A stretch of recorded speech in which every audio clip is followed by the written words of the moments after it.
What is packing with you, YouTube? This is your man King Howie back with another video. And while the world is spinning out of control over the surviving Cardi B situation that she has got her own self into by admitting to drugging and robbing guys, let alone prostituting for money. So, not only that, I would like to send condolences to a fallen soldier in the battle rap community, Tech Nine. He has reportedly passed away. Shocking news to the battle rap world. Not the rapper Tech Nine, but the battle rapper Tech Nine. Look him up on YouTube. Shout out to the whole URL community, battle rap community. They suffered a huge loss today from a legend. With that being said, let's get into this shit. Now, I've been scrolling through all of these different YouTube channels about the Packers and who they gonna draft and where's the biggest need for the team, and all of these Twitter tweets going out about who the Packers are going to draft. As a fan, we really don't know where the Packers are going to go with this draft, but we do know that the draft works in their favor. I'm hearing a lot about Noah Fant and from Iowa, the Hawkeyes, and I'm hearing A.J. Brown from Ole Miss. Just a lot of different names, and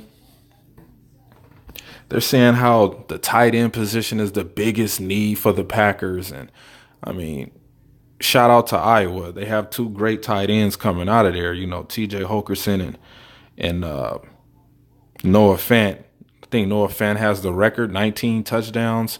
They both can stretch the field. I think Noah Fant's a little faster than T.J. Hockenson, but T.J. Hockenson works well within the red zone.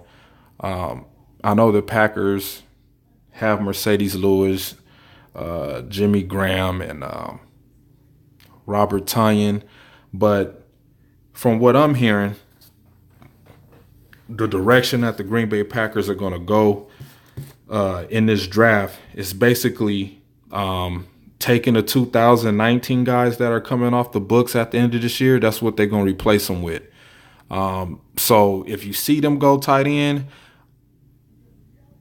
understand Jimmy Graham or Mercedes Lewis might not be there the following season. If we go for a safety, or if we go for a receiver, that might be somebody that's going to, of course, it's going to be somebody that can stretch the field. I'm hearing A.J. Brown, but I like, what's the guy's name? Can't think of it right now. It might come to me later. Oh, Marquise Hollywood Brown. Marquise Hollywood Brown. That's who I want. If we go get a receiver, I like him, man. He's a fast guy, deep threat, just a beast out there. He got a little bit of Antonio Brown in him a little bit. You know what I'm saying? As far as like the way he plays, I don't know about attitude, but I like that guy. I like Marquise Brown from the Sooners, Oklahoma Sooners. That dude, I wouldn't mind getting him at the 30th pick if we go for a receiver. But he might be somebody that we might. I mean, I understand why they saying receiver at 30 because of Randall Cobb leaving, and they need somebody to stretch the field. And the young guys that we did bring in last year, the only one that stood out was Marquez Valdes-Scantling. He was Scantling. Yeah, he was the one that stood out. I mean, EQ still have some growing pains.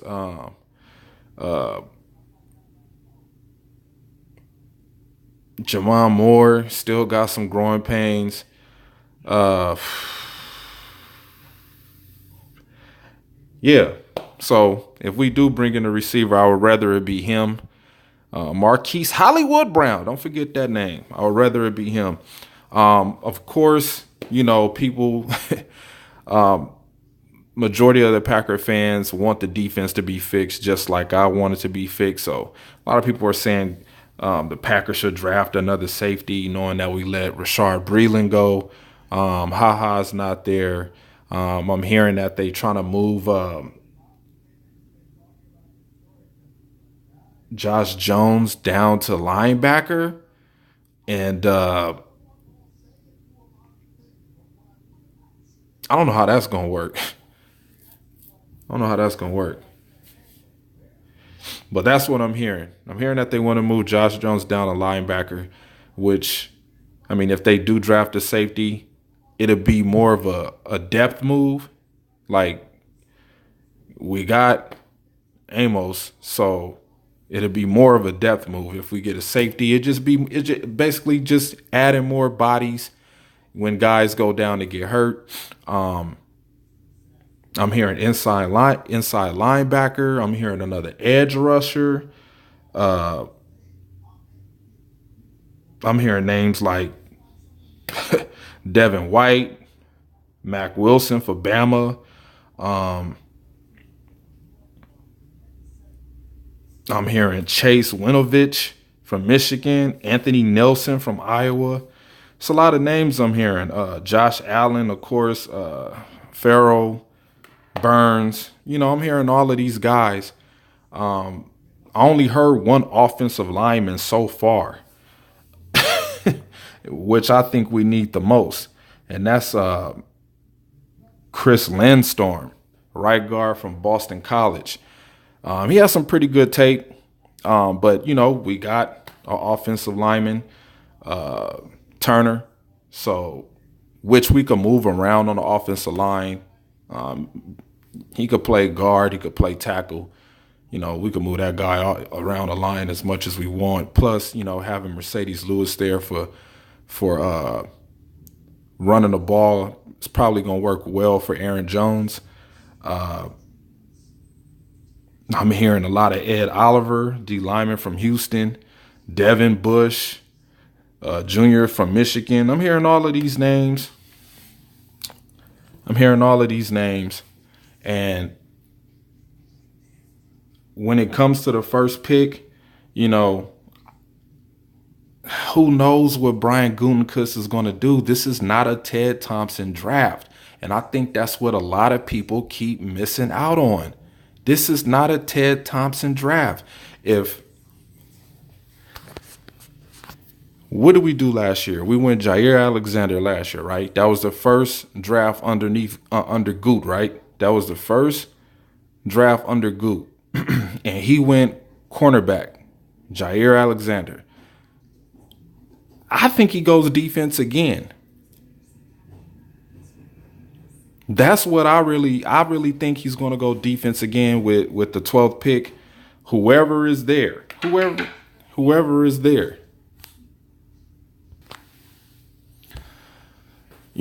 Gute going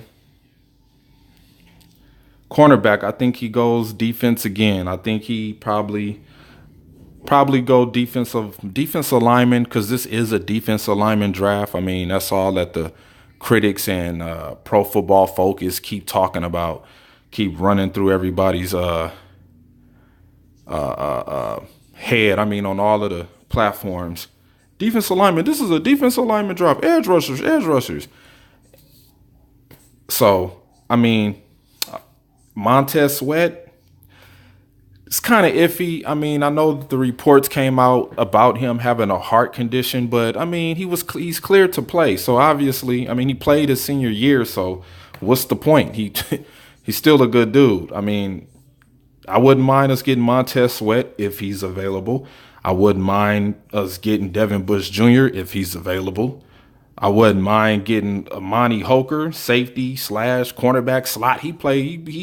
He's a true hybrid DB. You know what I'm saying? I wouldn't mind getting him. It's a lot of defensive guys I wouldn't polite. I wouldn't mind getting him from Florida. It's a lot of guys, man. It's a lot of guys that Goot is going to be able to get. You know what I'm saying? It's a lot of good dudes. Got a lot of good edge rushers. A lot of good defensive linemen. So Goot can't miss out if he goes that direction. Plus, we don't know what other teams are going to do. We don't know if trades are going to happen. The Raiders might wind up trading one of their 3 picks. It's a couple other teams with a few picks in the first round that might trade their picks. So we don't know. We don't know if the Packers might trade their picks. I wouldn't recommend that they do that unless they're getting something good out of it where it's going to benefit them. But this is Goot's. Well, I don't want to say second. I would just say this is his official draft. This is his real official draft. Of course, last draft had a lot of Ted Thompson and Mark Murphy influence involved in it. I don't know how involved Mike McCarthy was in the draft process, but I'm pretty sure Pettine, LaFleur, Mark, Ted, Russ, I'm pretty sure Goot, I'm pretty sure they all going to be in the draft war room, and they all going to be, I think they're all going to sit down, and I think they're all going to make a collective decision to try not to screw this up.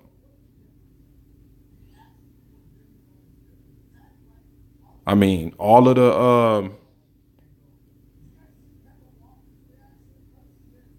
the parading around and gushing over Matt LaFleur that Mark Murphy has been doing in these press conferences,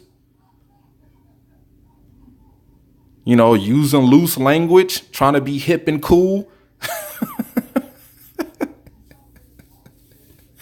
Okay, Mark, we watching you in the Funky Bunch, man.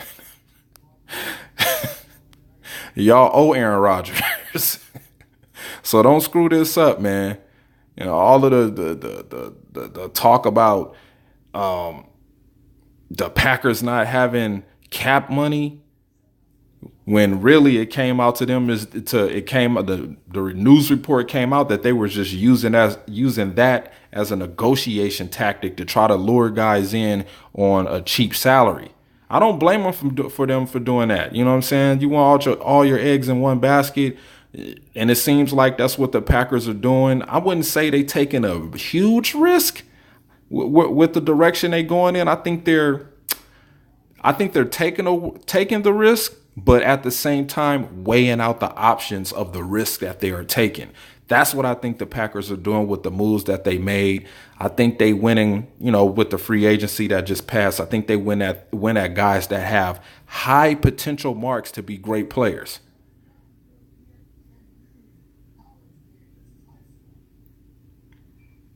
I think that's what they went. I think they went with culture change for the locker room. It's a lot of things that I think that the Packers did with those free agencies that they went after.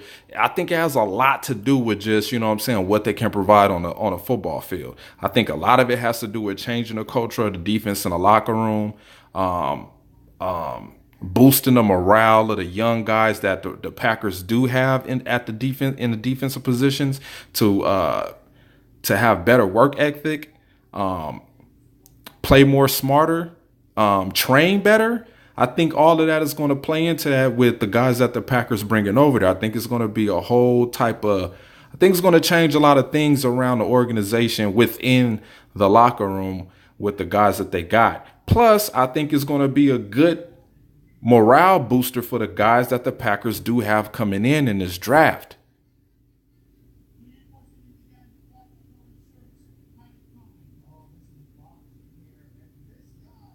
I mean, there's a lot of things that the Packers have, they got holes everywhere. You know what I'm saying? They got holes everywhere. They need an edge rusher. They need a safety.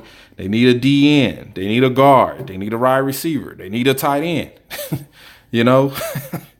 And when I looked at I forget what I looked at on Google, but it was somebody who did a mock draft. It was somebody who's like well respected. I forget the guy's name. He had his mock draft for all of the rounds that the Packers were had their picks, and it was like a Ted Thompson draft. I'm sitting up here looking at these players like I do not know any of these guys that this guy has wrote down. I'm like, what? I'm like, did this guy didn't get the memo that Ted Thompson is not the damn GM? Like, come on, man. I'm looking at this guy's draft and I'm like, who the hell is these dudes? It looked like some picks Ted Thompson would make. I'm sitting there like, these look like Ted Thompson picks. Is he saying nothing is going to change in Green Bay? I mean, we seeing a little bit of change, them being involved in free agency for once.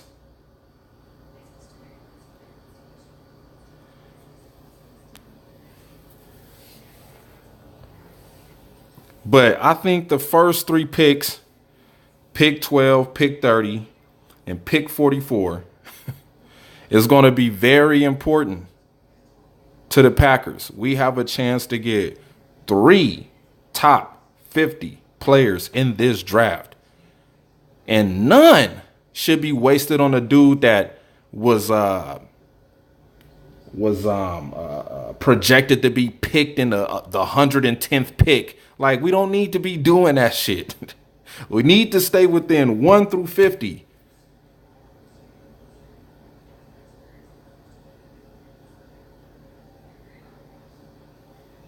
Shit, we got a chance to get three of the top 40 players. Pick 12, pick 30, and pick 44. There's no need to be coming up into round 2, pick 44, and we picking a player that's projected to be the 150 pick in the draft. There's no need of doing that. I just hope that the Green Bay Packers, Marky Mark and a Funky Bunch, I hope they got their shit together and they well prepared for this draft. Because after last season,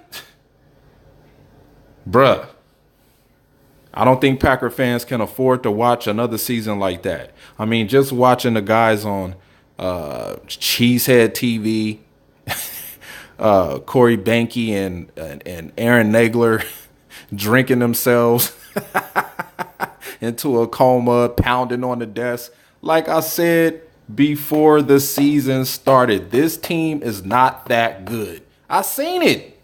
I looked at the roster and was like, this is some junk. Shout out to Josh. We had our we had a YouTube discussion on his channel, Popular Packer channel, and I knew it from the get-go. I just looked at this team, was like, this team is not good, man. I just want us to win 10 games.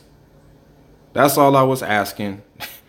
Even then, I knew that was far-fetched. But now it's a brand new day. New things are a-coming. I'm loving what the Packers did in the offseason. I like the tenacity and the enthusiasm Mark Murphy has had in these press conferences after hiring Matt LaFleur as the head coach of the Green Bay Packers. I just hope it translates on the field with the 53 players that's going to be signed to this team. We can't be having any hiccups in preseason. I'm pretty sure they're not going to let Aaron Rodgers play in the preseason. Injuries happen. That's just the nature of football, but you just kind of cross your fingers and hope it don't happen to the best of them. And when they do happen, you hope they can recover and come back and play sometime soon throughout the season. But with the first 3 picks, I'm pretty sure, this is just my guesstimation, I'm thinking the Packers probably go pick 12. They probably go defensive lineman. Pick 30, I'm probably sure they probably gonna go tight end. If TJ Hokerson is still available, I would I would I wouldn't mind having TJ Hokerson as the tight end, at 30. I wouldn't mind that. That's a pretty good pick for him. But then at pick 44, you either got to go safety or you got to go offensive lineman. TJ Lang is retiring now, so there's no need to go get him. Or if you don't want to go offensive lineman, you could probably go safety. You could probably go safety at this. You could probably go safety at 12, tight end at 30, and then at 44 probably get an edge rusher if he's still left. But see, I'm thinking that a tight end is probably going to be available at pick 44 if we don't get Noah Fant, TJ Hokerson, and Irv Smith Jr. from Bama. Those are the three top tight ends that's coming into this draft. So Packers got a lot they could do. You know what I mean? All we have to do is watch and see if the other teams take the guys that they looking for. I'm pretty sure the Packers know who they going after. I'm pretty sure they know who they like by now. Some of these guys got some pro days coming up that the Packers will be attending. Remember, guys, the draft starts the 25th of April, the first round, and then I think rounds 2 and 3 are the next day, and then 4, 5, 6, and 7 is on Sunday, I believe. So, with that being said, man, I'm out. It's a lot the Packers can do. Inside linebacker. It's a lot they can do, man. It's a lot they can do with the 10 picks that they have. I'm just pissed we didn't get any compository picks, man. We didn't get any this year. That was a bummer. It would have been nice to have at least 12 or 13 picks. That way we could play around a little bit. You know what I mean? Do a little bit of damage. We could have had maybe 3 4th rounds, 2 5th rounds. You know what I mean? We could move some picks around to try to get better position to get the guys we want. But I think the Packers just are going to stick with what they have. I think later in the rounds, when we get in the round 4, because they have pick 114 and pick 118 that they got from the Redskins, and then they also have 2 picks in the 6th round at pick 185 and pick 194 that they got from the Seattle Shithawks, and then they have round 7 pick 226. So I could see the Green Bay Packers probably playing around in the late rounds, round 4, round 6. They probably move some things around, but all in all, I just want us to get the right guys that's going to do the job. Point blank, period. Shout out to all of this draft class. They saying the D-line is supposed to be the big star of the draft, so we'll see. It's your man King Howie, and I am gone.